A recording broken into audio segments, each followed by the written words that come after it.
Vous suivez toujours Sud FM Sen Radio, à mes auditeurs, bonjour. Nous sommes le dimanche 10 août 2025 et il est 9h12. C'est l'heure de votre émission catholique du dimanche, Parole de vie et d'espérance. Parole de vie et d'espérance en ce 19e dimanche du temps ordinaire de l'année C. Alors, à la présentation de votre émission, vous avez Georges Fay et à la partie technique, Alassane Thioune. Et en ce 19e dimanche, voici donc les textes que la liturgie nous propose. La première lecture est tirée du livre de la sagesse au chapitre 18, les versets 6 à 9. La deuxième lecture est tirée de la lettre aux Hébreux au chapitre 11, les versets 11 à 19 pour la lecture longue. Enfin, l'évangile de ce jour est de Saint Luc au chapitre 12, les versets 32 à 48 également pour la lecture longue. Ainsi donc, amis auditeurs, ce sont là les textes de ce 19e dimanche, donc du temps de l'Église, le temps ordinaire. Dimanche, jour du Seigneur. Alors, amis auditeurs, comme certainement vous l'avez su, donc à travers les médias, du 28 juillet au 3 août 2025, c'est donc tenu à Rome, donc le jubilé de la jeunesse. Cette année 2025 est une année jubilaire, Donc, tous les 25 ans, donc, l'Église catholique fête un jubilé. Généralement, c'est accompagné effectivement donc, de plusieurs manifestations religieuses, donc de l'ouverture de ce qu'on appelle la Porte Sainte à Rome, mais aussi d'une rémission des péchés pour les fidèles, si ces derniers, bien sûr, suivent un parcours spirituel bien déterminé. Et donc, du 28 juillet au 3 août c'était dimanche dernier, c'est tenu le jubilé de la jeunesse à Rome dans le cadre, n'est-ce pas, du jubilé 2025 et de l'année sainte. Et le 3 août, c'est-à-dire dimanche dernier, coïncidait avec la clôture du jubilé de la jeunesse à Rome. Et à cette occasion, bien entendu, une manifestation a rassemblé, religieuse bien sûr, et festive aussi quelque part, a rassemblé 1 million de jeunes catholiques venus de tous les coins du monde. Ce chant du jubilé, en anglais, « Jesus, you are my life », Jésus, tu es ma vie. Un peu c'est ce qui était l'hymne de ce jubilé de la jeunesse lors de la cérémonie de clôture, clôturée par une messe, n'est-ce pas, plus d'1 million de jeunes donc qui sont repartis chez eux avec la joie et l'espérance. Comme nous le savons, l'espérance était un peu le thème central de ce jubilé. Des jeunes pèlerins de 18 à 35 ans pour l'essentiel, venus de 146 pays, n'est-ce pas, qui ont accueilli le pape Léon XIV dès 7h40 le dimanche dernier. Alors après un bain de foule dominical, dans sa papamobile, qui a duré près de 40 minutes, Pape, souriant et saluant la foule, a vu des dizaines de milliers de jeunes courir au passage de sa voiture pour tenter de le saluer au plus près. Et ça a été l'occasion de mesurer le constat que l'on fait aujourd'hui, regain, n'est-ce pas, de la foi chez notamment les jeunes. Il est vrai que ce n'étaient pas tous des jeunes européens, mais aujourd'hui, il y a une sorte de lame de fond qui est en train de se réaliser. Beaucoup de jeunes, notamment lors des fêtes de Pâques ou autres, qui sont baptisés, par exemple, des pèlerinages comme celui de Chartres, où effectivement il y avait des milliers de jeunes qui ont fait la marche à pied sur une centaine de kilomètres. L'Occident, qu'on disait sécularisé, notamment la France, bien entendu, après 2000 ans de christianisme, que la foi n'était plus à l'ordre du jour chez beaucoup de Français et d'Européens.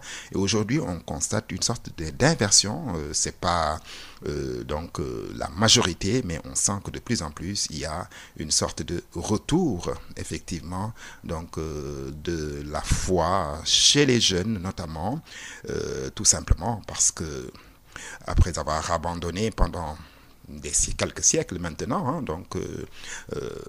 la foi, beaucoup effectivement ressentent la nécessité de retrouver des repères parce que aujourd'hui on est souvent dans un monde sans repères. Et donc le rendez-vous a été donné pour en tout cas la rencontre des jeunes la prochaine, jubilé les JMJ, Journée mondiale de la jeunesse, en Corée du Sud. Voilà donc pour ce qui était de ce clou de la manifestation du jubilé 2025, donc l'année jubilaire 2025, ce jubilé de la jeunesse qui aura regroupé plus d'1 million de jeunes à Rome. Lecture du livre de la sagesse. La nuit de la délivrance pascale avait été connue d'avance par nos pères. Assurés des promesses auxquelles ils avaient cru, ils étaient dans la joie. Et ton peuple accueillit à la fois le salut des justes et la ruine de leurs ennemis. En même temps que tu frappais nos adversaires, tu nous appelais pour nous donner ta gloire. Dans le secret de leur maison, les fidèles descendants des justes offraient un sacrifice et ils consacrèrent d'un commun accord cette loi divine. Que les saints partageaient aussi bien le meilleur que le pire, et déjà ils entonnaient les chants de louange des pères. Voilà donc, amis auditeurs, le texte de la première lecture que la liturgie nous propose en ce 19e dimanche du temps ordinaire de l'année C. Et ici, l'extrait du livre de la sagesse fait allusion à la sortie des Hébreux d'Égypte sous la conduite de Moïse et la traversée de la mer Rouge pour rejoindre la terre de Canaan. Et donc l'auteur du livre nous le dit, la nuit de la délivrance pascale, parce que c'est à cette occasion, n'est-ce pas, de la sortie d'Égypte que va être instituée la première Pâque juive, la Pâque des Juifs. Donc, alors que sur ordre du Seigneur, il devait sacrifier un agneau avec le sang marqué les linteaux des portes, au-dessus des portes donc, ensuite faire griller la viande avec des herbes amères, consommer un bâton à la main, ceinture attachée, nouée, la ceinture nouée, prêt pour le départ. Et le Seigneur avait dit à Moïse et à son peuple, effectivement, vous ferez cela chaque année en mémoire de cette délivrance d'Égypte. Et c'est pour ça que l'auteur du livre de la sagesse nous dit que la nuit de cette délivrance pascale avait été connue d'avance par nos pères, assurés des promesses auxquelles ils avaient cru. Donc, de siècle en siècle et d'année en année, depuis cette fameuse nuit, le peuple d'Israël célèbre le repas pascal pour revivre ce mystère de la libération opérée par Dieu. Donc, ce fut là une nuit de veille pour le Seigneur quand il les fit sortir du pays d'Égypte. Et cette nuit-là appartient bien sûr au Seigneur. C'est une veille pour tous les fils, n'est-ce pas, d'Israël, d'âge en âge, ce que dit, n'est-ce pas, le livre de l'Exode au chapitre 12, verset 42. Il faut la célébrer pour revivre. Le mot n'est pas trop fort, car le mot célébrer, effectivement, ne signifie pas seulement commémorer, il s'agit aussi de laisser Dieu agir à nouveau, revivre, de s'engager soi-même dans la grande aventure de la libération, dans la dynamique de Dieu, si l'on peut dire, c'est ce qu'on appelle faire mémoire. Cela implique, bien entendu, de se laisser transformer en profondeur. Là, nous sommes loin d'un simple rappel historique.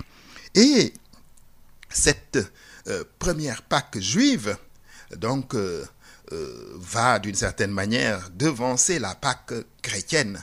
Et on le sait, lorsque Jésus donc a été jugé, condamné et crucifié, eh bien les Juifs étaient en train de préparer donc la Pâque. Il a été crucifié la veille de la Pâque juive, donc qui commémore la sortie d'Égypte.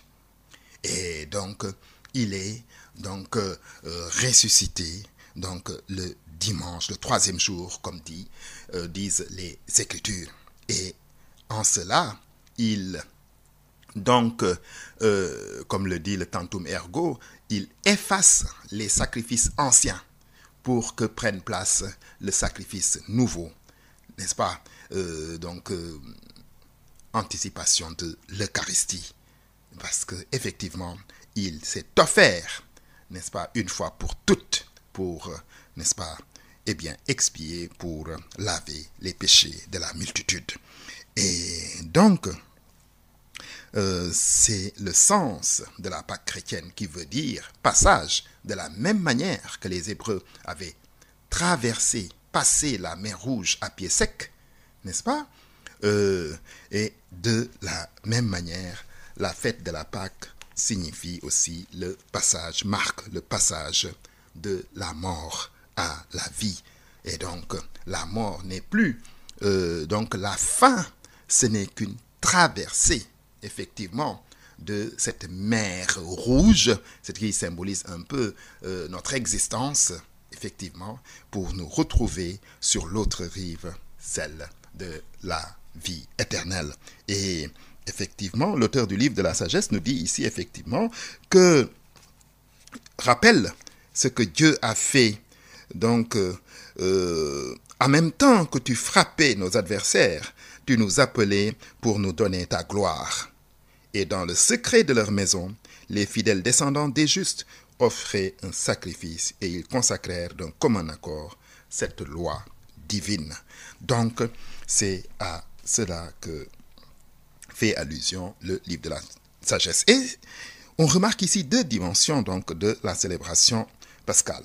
Action de grâce pour l'œuvre de libération accomplie par Dieu et en même temps engagement de fidélité au commandement, donc comme nous le voyons à travers les quelques lignes du livre de la sagesse qui nous sont proposées. Donc, la nuit de la délivrance pascale avait été connue d'avance par nos pères, assurés des promesses auxquelles ils avaient cru. Ils étaient dans la joie parce que Dieu avait promis, n'est-ce pas, de libérer son peuple. Il avait dit, j'ai entendu les cris et les pleurs de mon peuple s'élever jusqu'à moi. Et il avait donc demandé à Moïse, effectivement, de faire sortir le peuple de l'esclavage en Égypte. Et ici, de quelle promesse parle-t-on? Effectivement, c'est la promesse, donc, encore une fois, de libérer le peuple. Et donc,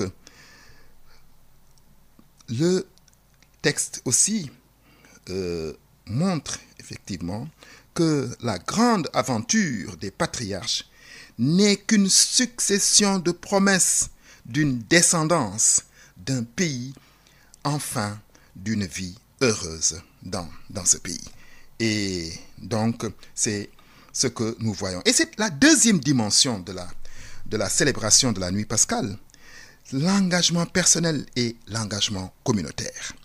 Et le texte nous dit, dans le secret de leur maison, les fidèles descendants des justes offraient un sacrifice et ils consacrèrent d'un commun accord, donc il y a un engagement, donc cette loi divine, à savoir que les saints partageraient aussi bien le meilleur que le pire.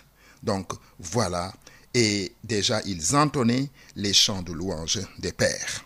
Donc voilà le sens de ce passage de la lettre donc de ce livre, n'est-ce pas, de la sagesse que la liturgie nous propose en ce jour, donc 19e dimanche du temps ordinaire.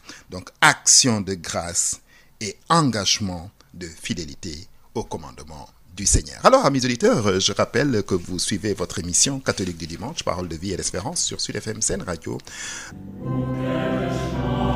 Évangile de Jésus-Christ selon Saint Luc. Jésus disait à ses disciples, « Sois sans crainte, petit troupeau, car votre Père a trouvé bon de vous donner le royaume. Vendez ce que vous avez et donnez-le en aumône. Faites-vous une bourse qui ne s'use pas, un trésor inépuisable dans les cieux, là où le voleur n'approche pas, où la mite ne ronge pas. Car là où est votre trésor, là aussi sera votre cœur. » Jésus disait encore à ses disciples, « Restez en tenue de service et gardez vos lampes allumées. Soyez comme des gens qui attendent leur maître à son retour des noces pour lui ouvrir dès qu'il arrivera et frappera à la porte. Heureux les serviteurs que le maître, à son arrivée, trouvera en train de veiller. Amen, je vous le dis, il prendra la tenue de service, les fera passer à table et les servira chacun à son tour. S'il revient vers minuit ou plus tard encore et qu'il les trouve ainsi, heureux sont-ils. Vous le savez bien, si le maître de maison connaissait l'heure où le voleur doit venir, il ne laisserait pas percer le mur de sa maison. Vous aussi, tenez-vous prêts. C'est à l'heure où vous n'y penserez pas que le Fils de l'homme viendra. » Pierre dit alors, « Seigneur, cette parabole s'adresse-t-elle à nous ou à tout le monde ?» Le Seigneur répond, « Quel est donc l'intendant fidèle et sensé à qui le maître confiera la charge de ses domestiques pour leur donner en temps voulu leur part de blé? Heureux serviteur que son maître, en arrivant, trouvera à son travail. Vraiment, je vous le déclare, il lui confiera la charge de tous ses biens. Mais si le même serviteur se dit, mon maître tarde à venir, et s'il se met à frapper serviteurs et servantes, à manger, à boire et à s'enivrer, son maître viendra le jour où il ne l'attend pas, et à l'heure qu'il n'a pas prévue. Il se séparera de lui et le mettra parmi les infidèles. Le serviteur qui, connaissant la volonté de son maître, n'a pourtant rien préparé, ni accompli cette volonté, recevra un grand nombre de coups. Mais celui qui, ne la connaissant pas, et qui, à la vérité, a mérité des coups pour sa conduite, n'en recevra qu'un petit nombre. À qui l'on a beaucoup donné, on demandera beaucoup. À qui l'on a beaucoup confié, on réclamera davantage. Voilà donc, amis auditeurs, la page d'évangile de ce 19e dimanche du temps ordinaire. Alors, ceux qui ont la certitude de posséder déjà le royaume, encore objet d'espérance, osent, comme nous le dira le texte de la lettre aux Hébreux, le regard fixé sur les réalités à venir, se dépouiller de leurs biens. Ils veillent sans trêve dans l'attente du Maître, le Christ, pour ne pas être surpris par son retour imprévisible.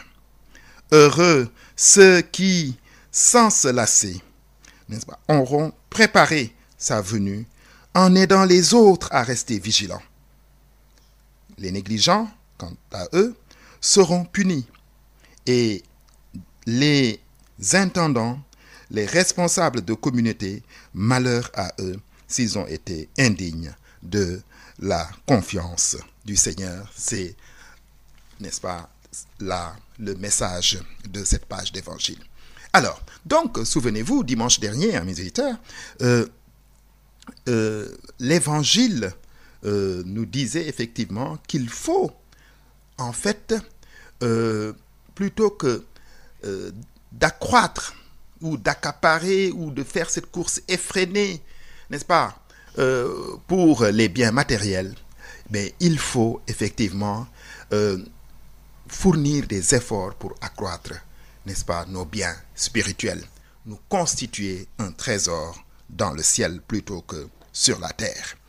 Mais on voit tout de suite au début de cette page d'évangile que, eh bien, le texte commence par une parole d'espérance qui doit nous donner en fait beaucoup de courage. Sois sans crainte, petit troupeau, car votre Père a trouvé bon de vous donner le royaume. En fait, bien sûr, Jésus s'adresse à une foule et à ses disciples. D'ailleurs, on lui posera la question, cette parole s'adresse-t-elle à nous ou à tout le monde?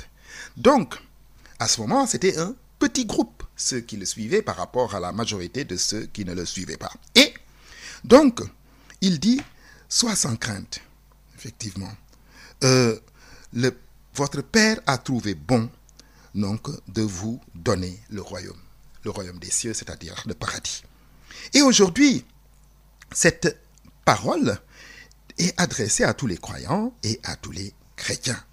Ceux, effectivement, qui donc veillent, qui sont vigilants et qui attendent, n'est-ce pas, le retour glorieux du Christ. Ce royaume, c'est certain, vous est acquis. Croyez-le, même si les apparences sont contraires. C'est pour cela que nous pouvons affirmer tranquillement chaque dimanche, nous attendons que se réalise cette bienheureuse espérance, à savoir l'avènement de Jésus-Christ, notre Sauveur. Ceux qui ont la chance d'être pratiquants connaissent cette joie de célébrer et de déchiffrer chaque dimanche le dessein libérateur et bienveillant de Dieu. Mais Jésus ne s'arrête pas là. Il décrit aussitôt les exigences qui découlent de cela, de cette espérance et de cette promesse que Dieu fait de nous donner le royaume. Car à qui l'on a beaucoup donné, on demandera beaucoup. À qui l'on a beaucoup confié, on réclamera davantage. Dieu nous confie chaque jour l'avancement de son projet. Il nous reste à nous, donc hisser au niveau de la confiance qu'il nous fait. Désormais, amis auditeurs, nous ne devrions donc pas avoir qu'une seule affaire en tête. Alors, mais la principale, c'est la réalisation de la promesse de Dieu. Cela commence notamment par se débarrasser de toute autre préoccupation. Il dit bien, Jésus, vendez ce que vous possédez et donnez-le en aumône. Faites-vous une bourse qui ne s'épuise pas. Il faut une bourse, c'est-à-dire là où il y a l'argent, où on garde l'argent. Eh bien, constituez-vous une bourse, un trésor qui ne s'épuise pas. Nous le disions dimanche dernier, à l'attention de tous ceux qui, effectivement, accaparent des sommes indues. Nous avions donné l'exemple de ceux et que l'actualité nous avait donné comme exemple, effectivement, de tous ces gens qui, de façon indue, avaient accaparé parfois des centaines de milliards. Et nous nous étions posé la question, à quoi bon? Les textes de dimanche dernier nous disaient, mais tu ne sais même pas si tu vas te réveiller demain. L'homme qui avait donc fait une très bonne récolte, qui avait démoli ses greniers pour construire de plus grands encore, et qui s'était dit, j'ai, n'est-ce pas, donc de quoi me nourrir pendant de longues années, je vais me reposer, je vais faire la noce. Et Dieu lui dit, eh bien cette nuit même, ta vie te sera demandée. Donc il ne vivra pas jusqu'au lendemain. Et c'est ce qui arrive, nous ne savons pas aujourd'hui si nous nous réveillerons le lendemain. Ça fait partie de notre espérance et ça fait partie aussi de la bonté de Dieu. Et donc, au lieu d'amasser des trésors pour ce monde, n'est-ce pas, qui est passager, qui finit, qui est éphémère, eh bien Jésus dit ici, constituez-vous un trésor dans le ciel. Parce que ce trésor, il est inépuisable. Parce que la vie sera une vie éternelle qui ne connaîtra pas de fin. Nous devons travailler ici-bas pour mériter cette vie éternelle qui ne finira point. Donc le trésor que nous amassons dans le ciel est un trésor qui ne finit point et donc qui ne peut pas être volé. Il dit là où le voleur n'approche pas.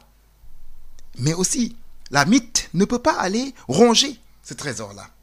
Donc, eh bien, sachons faire la part des choses. Et Jésus embraye tout de suite. Il continue, n'est-ce pas, en donnant effectivement une sorte de deuxième parabole, une sorte de deuxième exemple qui est plus court, donc, et qui compare son retour, n'est-ce pas, à la venue inattendue d'un voleur.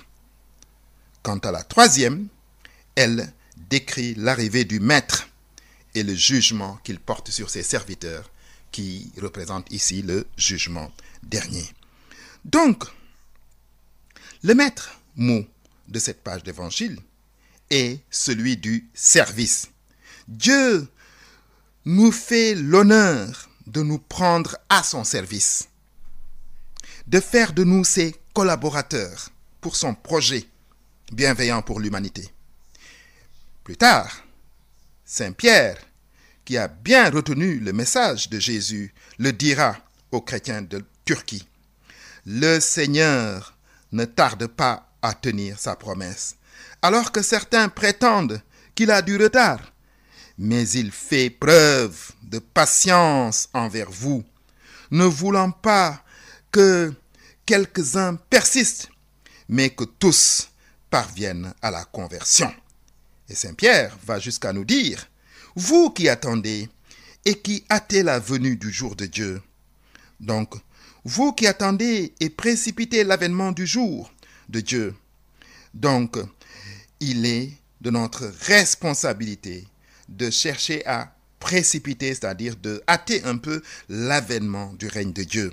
Parce que on se dit, oui, mais pourquoi les premiers chrétiens eux-mêmes pensaient que la venue du Christ, le retour du Christ serait pour les années d'après. Ça devait durer quelques années, quelques décennies tout simplement. Et donc voilà, parce que non seulement le temps de Dieu n'est pas notre temps. 1000 ans pour lui, c'est comme un jour, et un jour, c'est comme 1000 ans. Effectivement, mais aussi, effectivement, Dieu qui veut le salut de tous les hommes. C'est ce qu'il veut, Dieu, que tous les hommes soient sauvés. Eh bien, nous donne le temps, nous laisse le temps. Il est patient. Il nous laisse le temps de la conversion.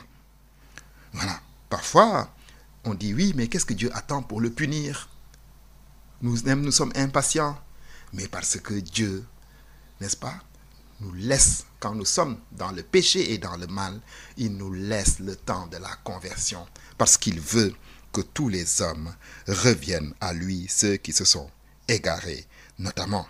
Et donc, la prière du Notre Père prend ici donc un relief singulier.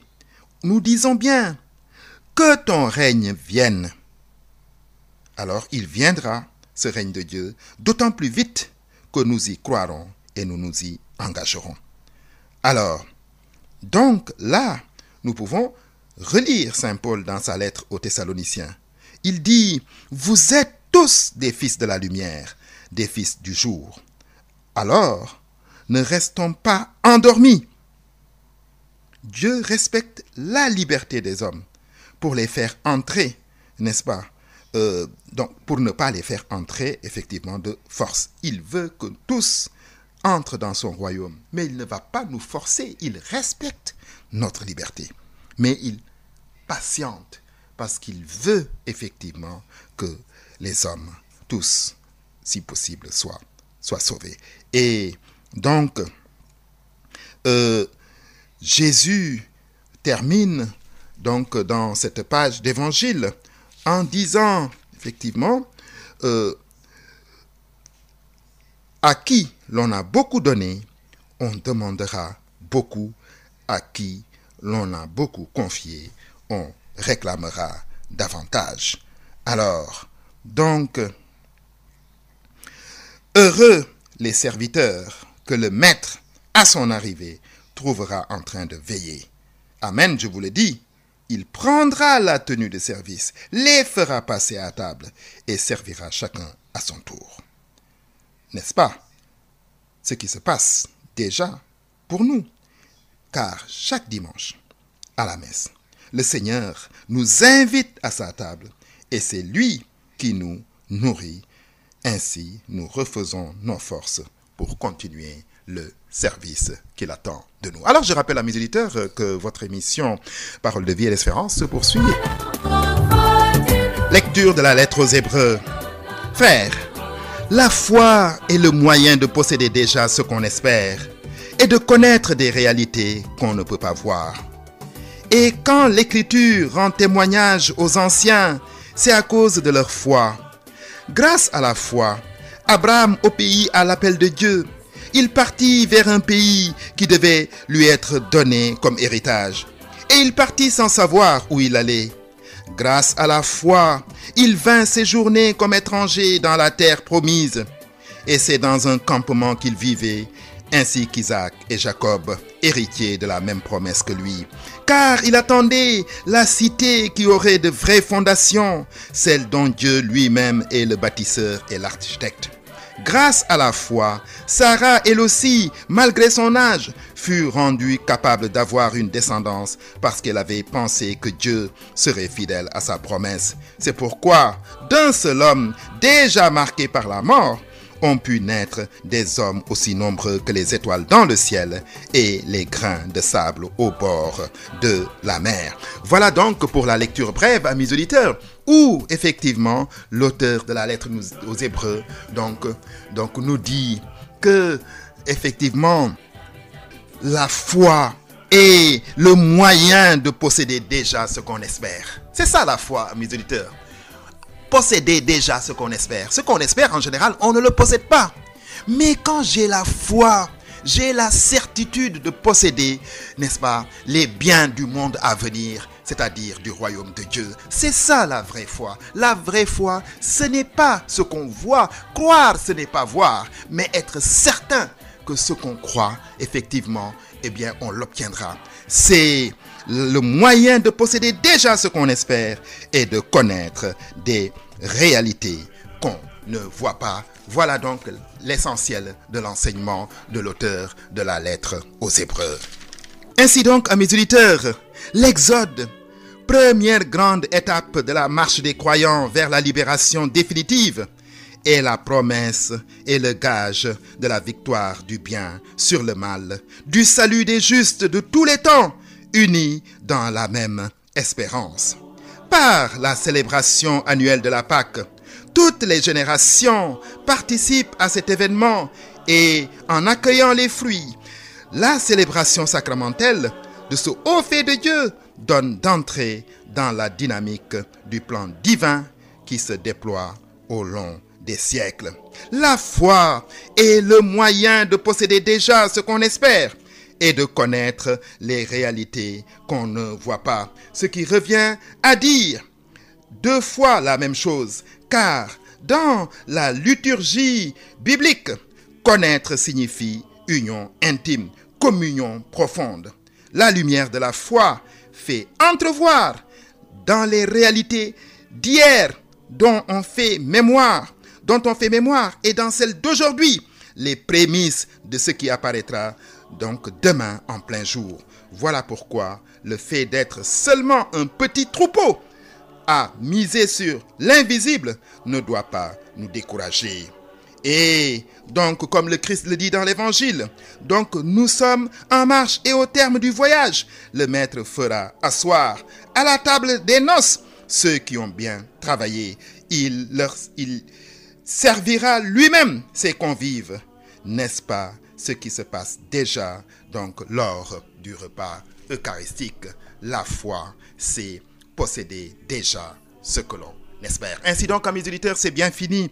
C'était votre émission catholique sur Sud FM, Parole de vie et d'espérance, donc en ce 19e dimanche du temps ordinaire de l'année C, avec à la présentation Georges Fay et à la partie technique Alassane Thioune.